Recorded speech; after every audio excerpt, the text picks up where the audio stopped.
Kargil war porters crying for justice since 99. They demand one-time settlement, remaining job or pension. सरकार का दावा है भाई एक निशान एक एक प्रधान एक संविधान। तो ये मैं गवर्नमेंट को ये कहना चाहता हूँ कि कहाँ है संविधान। जम्मू कश्मीर में ये एक दोहरी पॉलिसी हो रही है, ये अच्छा नहीं लगता। ये हम इंसाफ के लिए लड़ रहे हैं, आप कहते हो एक ही निशान है, कहाँ है आपका निशान, कहाँ है। सरकार का नारा है सबका साथ सबका विकास, तो कहाँ है आपका विकास और कहाँ है आपका इंसाफ। हमें तो दिखाई दे नहीं रहा, क्योंकि हमारे साथ तो इंसाफ हुआ नहीं। हम 24 साल से सड़कों पे धरना प्रदर्शन, और जो पैसे थे हमारे पास वो भी हमने बर्बाद कर दिए। आप लोगों ने तो हमें दिया कुछ नहीं, जो हमारे पास थे वो भी हमने कोर्टों कचहरियों में सारे नाश कर दिए। तो हम सरकार से यही अपील करते हैं, इंसाफ किया जाए, गरीबों के लिए इंसाफ किया जाए, जिनके पास कारगिल ऑपरेशन विजय का सर्टिफिकेट है। नहीं तो गरीबों की ऐसी आह लगेगी, ये तख्ते ताज सब आने वाले इलेक्शन में पलट जाएंगे। ये मैं आप सरकार को दावे से कहता हूँ। आप देख लेना, आने वाले इलेक्शन में ये परिणाम आपको भुगतने पड़ेंगे अगर आप इन गरीबों के साथ इंसाफ नहीं किया। हमारे साथ हैं केवल शर्मा प्रधान। अगर इनकी बात करें तो हक और इंसाफ की लड़ाई लड़ते हुए इनको 24 साल हो गए हैं। कारगिल पोर्टर उनको लेकर ये फोर फ्रंट पे होते हैं और हमेशा हक और इंसाफ की आवाज़ बुलंद करने, कंट्री कैपिटल से लेकर स्टेट कैपिटल से लेकर हर जगह इन्होंने इंसाफ के लिए गुहार लगाई। लेकिन बड़ा दुखित है, अनफॉर्चुनेट है कि अभी तक इनको इंसाफ नहीं मिला। सरकार सुनने के लिए तैयार नहीं है। यहाँ 2 कानून है हमारे जम्मू कश्मीर में। इसी सिलसिले में हम इनसे बात करेंगे। शर्मा साहब वेलकम। जी सर, नाम सर केवल शर्मा है। हम कारगिल वार पोर्टर, जब कारगिल में जंग हुई थी 99 में, तो उस समय हमें भर्ती किया गया था और हमें ऊंचे चोटियों पे लिया गया था कारगिल वार में। जितना हमसे काम होता था वो हमने किया, फ़ौज के साथ कंधे से कंधा मिला के हम वहाँ पे चले और मुनिशन पोस्टों पे पहुँचाया। जो अपना फौजी भाई शहीद हो जाता था उसकी डेड बॉडी उठा के हमारा ही काम था। जितना भी हमसे हो सकता था अपनी इंडियन आर्मी के लिए और अपनी हिंदुस्तान की गवर्नमेंट के लिए, वो काम हमने किया। अगर उस समय ये कारगिल पोर्टर नहीं होते तो मैं नहीं मानता था ये कारगिल ऑपरेशन विजय कभी भी नहीं हो सकता था। अगर फ़ौज ने ही ये जंग जीतनी थी तो हमें भर्ती करके वहाँ पे क्यों पहुँचाया गया था। तो उस जंग में सर ऐसे हालात थे, हमें मालूम नहीं था कि हम अभी वापस अपने घर पहुँचेंगे या नहीं पहुँचेंगे। तो हमने पूरा डट के वहाँ पे काम किया और ये जंग जीत के अपने अपने घरों में वापस इन्होंने भेज दिया। जब कारगिल ऑपरेशन विजय हो गया, जो हमारी चोटियाँ थी, जो हमारी पोस्टें थी, वो हमने पाकिस्तान की आर्मी से वापस ले ली। तो उस समय 527 जवान की शहादत है आर्मी की, और जो उसमें से 7 लड़के हमारे हैं जो बैक स्पोर्ट वाले थे। हमारी शेप डालियाँ खड़ी हुई थी जिसको नाम दिया गया था टांडा टाइगर फोर्स।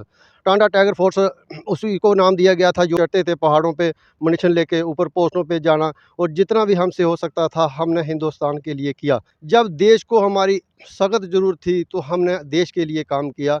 आज हमें ज़रूरत है अपने लीडरों की और अपने देश की, और सरकार जो है इन गरीबों का साथ नहीं दे रही है। उस लड़ाई, उस जंग में हमारे 7 लड़के शहीद हो गए थे, जिनके परिवार वालों को गवर्नमेंट ने उस समय एक-एक बंदे, उनके घर वालों को एक-एक बंदे को जॉब दी थी। और हम ये गवर्नमेंट से पूछना चाहते हैं, भई हमारा क्या दोष है, हम लोग उस वार से जीवित आ गए। आपने हमें कारगिल ऑपरेशन विजय का सर्टिफिकेट तो आपने हमें दिया है, वो सर्टिफिकेट हम अपने गले में डाल के किसको दिखाएँगे भई हम भी उस लड़ाई का हिस्सा थे? किसको दिखाएँगे, क्या करेंगे? हमें गर्व तो है भई हम भी उस लड़ाई में शामिल थे। पर कहने का मतलब ये है भई हम लोगों को, गरीबों को गवर्नमेंट की तरफ से कोई भी बेनिफिट नहीं दिया गया, और 24 साल से हम जूझ रहे हैं। और दिल्ली तक भी पैदल यात्रा करके देख ली। मैं यहाँ से पैदल निकला था 14 मार्च को, और 22 मार्च तक मैं दिल्ली पहुँच गया था, और वहाँ भी हमने गुहार लगाई भई गवर्नमेंटों को, बोला भई हमारी आवाज़ जो है प्रधानमंत्री तक पहुँचाइए, ताकि इन गरीबों को कोई ना कोई इंसाफ मिल सके।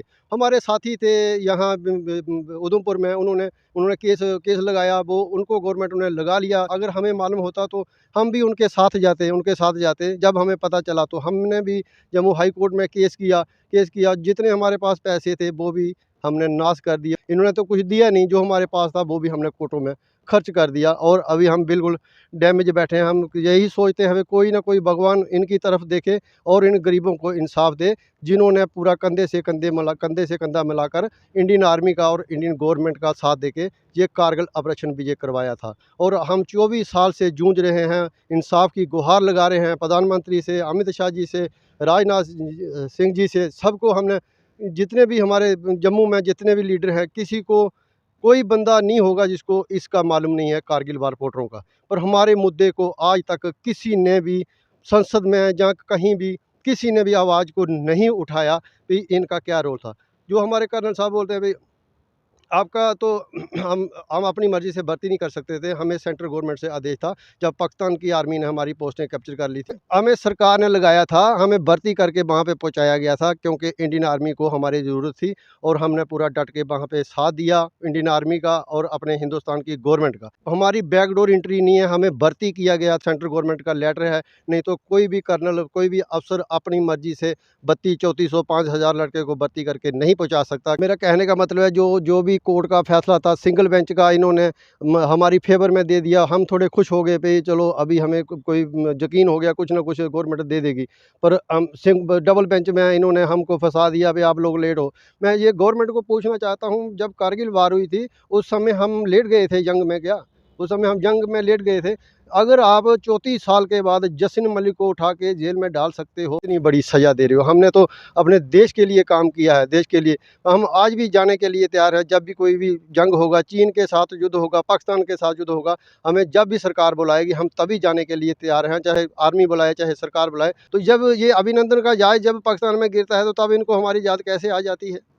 ये आप तैयार रहिए, हमने फिर भी मना नहीं किया, भाई कोई बात नहीं, आपने तो हमें 17, 18, 19 साल देखा नहीं है। पर हिंदुस्तान की जब बात आती है, तो हम हिंदुस्तान के लिए आज भी अपना खून का एक-एक तुपका बहाने के लिए तैयार हैं। हम हिंदुस्तानी हैं, हम पाकिस्तानी नहीं हैं। तो मैं हिंदुस्तान की गवर्नमेंट को ये कहना चाहता हूँ, अपील करना चाहता हूँ कि कम से कम इन गरीबों के बारे में सोचिए और इनको 3 चीज़ों की हमने डिमांड की है। जहाँ तो इनको पिछला थोड़ा बहुत बकाया दे दीजिए, जहाँ इनको पेंशन लगा दीजिए, जहाँ जो इनकी जॉब बचती है वो इनको दे दीजिए। किसी की 8 साल है, किसी की 10 साल है। अगर आप हमारे साथी लगा सकते हो, तो इनको क्यों नहीं लगा सकते? जो काम उन्होंने किया है वही काम इन्होंने किया है। तो मैं यही हिंदुस्तान की गवर्नमेंट को ये कहना चाहता हूँ कि कम से कम इन गरीबों के बारे में आप सोचिए। इनको तो आप देखिए भी, जिन्होंने बुरे वक्त में हिंदुस्तान का साथ दिया, उस समय गवर्नमेंट को, जब इंडियन आर्मी को ज़रूरत थी हमारी, हमने साथ दिया। आज इन गरीबों को, ये परिवार वाले हैं, उस समय हम कुँवारे थे, 21-22 साल की एज थी। अगर एज की बात करोगे तो हमारी एज किसने ख़राब करी है? गवर्नमेंट ने ख़राब करी है। इन्होंने हमें सर्टिफिकेट दे के घरों में भेज दिया, फिर आपको बुला लिया जाएगा। जब अभिनंदन का जहाज पाकिस्तान में गिरता है, तब इनको हमारी याद कैसे आ जाती है? तो हमने तब भी बोला, भाई कोई बात नहीं, हम जाने के लिए तैयार हैं। आप बताइए हमें कहाँ पहुँचना है? सरकार इंसाफ तो करे, इन गरीबों को इंसाफ तो दे। कम से कम सरकार के पास इनके लिए कोई पैसा नहीं है। तो मेरा कहने का मतलब है, इन्होंने इतने बुरे वक्त में हिंदुस्तान का साथ दिया। गवर्नमेंट को उनके बारे में सोचना चाहिए, भाई ये देशभक्त लोग हैं, ये कोई मिलिटेंट नहीं है। इन्होंने कौन सा बुरा काम किया था? इन्होंने तो कंधे से कंधा मिला के अपनी इंडियन आर्मी का और अपने हिंदुस्तान का साथ दिया था। हमें ये मालूम नहीं था कि हम इस जंग से, इस बार से जीवित अपने घर में जाएँगे कि नहीं जाएँगे। तो यही जज़्बा जुनून था कि ये जंग जीत के जाएँगे, नहीं तो यहीं पे मर जाएँगे। तो मैं यही सरकार से कहना चाहता हूँ कि इन गरीबों के साथ इतना बेइंसाफ़ी मत कीजिए। तो गवर्नमेंट को सोचना चाहिए इनके बारे में, भी इनके साथ इंसाफ़ हो। हम इंसाफ़ की लड़ाई लड़ते-लड़ते 24 साल हो गए हमें, इंसाफ़ की लड़ाई लड़ते-लड़ते। हमने कोई बुरा काम थोड़ी किया है। तो आने वाले जो इलेक्शन में जो भी सिस्टम बनेगा, तो मैं गवर्नमेंट को ये कहना चाहता हूँ कि अगर आप इनके साथ इंसाफ़ नहीं करोगे, तो आने वाले इलेक्शन में आपको गंभीर परिणाम भुगतने पड़ सकते हैं। ये मैं आपको बता देता हूँ। जो भी हमारा 2 ढाई 3 लाख भी, जितना भी हमारा वोट होगा, जो हमारे रिश्तेदार होंगे, जो हमारे साथी हैं, वो एक ही साइड जाएगा, क्योंकि हम आपसे नाराज़ हैं, क्योंकि हमें इंसाफ़ गवर्नमेंट की तरफ से नहीं दिया गया है। और मेरा जितना भी वोटर भाई, जो जितने भी मेरे साथी हैं, जिन्होंने कारगिल में जो जंग में शामिल थे, वो कोई भी वोट नहीं देगा, जब तक मुझे यकीन है भाई हम नाराज़ हैं, भाई हमें इंसाफ़ नहीं मिला है। हमें गवर्नमेंट से यही अपील करते हैं, भाई इन लोगों को इंसाफ़ दीजिए। ये कोई मिलिटेंट नहीं है, ये कोई पाकिस्तानी नहीं है, ये हिंदुस्तानी है। और आज भी हमारा एक-एक खून का कतरा हिंदुस्तान के लिए देने को तैयार है। इसी लड़ाई के चक्कर में मैं यहाँ से पैदल दिल्ली तक मार्च किया। 480 किलोमीटर सफ़र मैंने पैदल किया। कि हमारे वाले आवाज़ नहीं सुन रहे हैं, तो मैं दिल्ली गवर्नमेंट को जगाऊँगा, उनको बोलूँगा, कोई ना कोई तो ये फरियाद हमारी सुनेगा। वो भी वैसे ही निकला, पहले लोअर दफ्तर में गए, जहाँ छोटे कार्यकर्ता बैठते हैं, अभी वहीं जाओ, वहाँ पे गए, उन्होंने बोला नहीं, आपका मसला है डिफेंस मिनिस्टर का, आपको जाना पड़ेगा, राजनाथ सिंह जी के दफ्तर में जाना पड़ेगा, द्वारका जी आपको जाना पड़ेगा। तो फिर हम वहाँ से वहाँ गए, वहाँ बैठते नवीन सेना जी, उन्होंने बोला अब एप्लीकेशन लाओ बाहर से लिखा के, वो हमने ला के उनको दी। उन्होंने बोला हम आपके चक्कर में कैबिनेट बैठाएँगे, हमने 3 डिमांडें रखी भी, 3 डिमांडों में इनको कुछ ना कुछ दे दो। इन्होंने उस समय देश का साथ दिया है, आज ये बिल्कुल डैमेज बैठे हैं, बच्चों वाले हैं, इतने गरीब लोग हैं, तो इनको कुछ ना कुछ दीजिए ताकि इनको भी गवर्नमेंट पे विश्वास हो भई हमारे हिंदुस्तान की गवर्नमेंट ने हमारे लिए कुछ किया है। तो मैं यही प्रधानमंत्री से अपील करना चाहता हूँ, अमित शाह जी से अपील करना चाहता हूँ, वे कम से कम गवर्नमेंट इन गरीबों को इंसाफ दे, तो आगे वाले इलेक्शन में अगर इनको नहीं इंसाफ मिला तो फिर इनको भी गंभीर परिणाम जम्मू कश्मीर में भुगतने पड़ जाएँगे। जम्मू के ही लड़के गए थे वहाँ जंग में, कोई बाहर का नहीं गया था। जब भी जंग शुरू होती है तो जम्मू से शुरू होती है और जम्मू के जो डोगरे हैं लड़ाई में सबसे आगे होते हैं, ये पीछे नहीं होते। ये इनकी यही सोच होती है, मर जाएँगे पीछे नहीं आएँगे और इस जंग को जीत के जाएँगे, नहीं तो चाहे मर जाएँगे। वो ऐसा सोचते हैं, इनमें जज़्बा, जुनून वही जब भी ये कारगिल विजय दिवस आता है तो हमें उस समय ऐसा महसूस होता है, भई आज भी हम बार में हैं, आज भी हम बार में हैं। तो हमें ये अफ़सोस है सरकार से है, भई 24 साल से ये लोग जूझ रहे हैं, तो सरकार ने इनके लिए आज तक कोई भी पॉलिसी नहीं बनाई। हमने इतने धरने, प्रदर्शन प्रेस क्लब में, जम्मू में, रोडों में, कठुआ में, उधमपुर में, हर जगह पे किए। मेरे पास पेपर की कटिंग है, 24 साल का मेरे पास रिकॉर्ड पड़ा हुआ है, मेरे पास सर्टिफ़िकेट है। तो मैं ये सरकार से कहना चाहता हूँ कि क्या हमारे जम्मू कश्मीर में 2 कानून हैं क्या? क्या गरीबों के लिए कोई इंसाफ नहीं है क्या? मैं यही सरकार से अपील करना चाहता हूँ कि हमारे जम्मू कश्मीर में 2 कानून हैं, जहाँ इंसाफ नहीं है।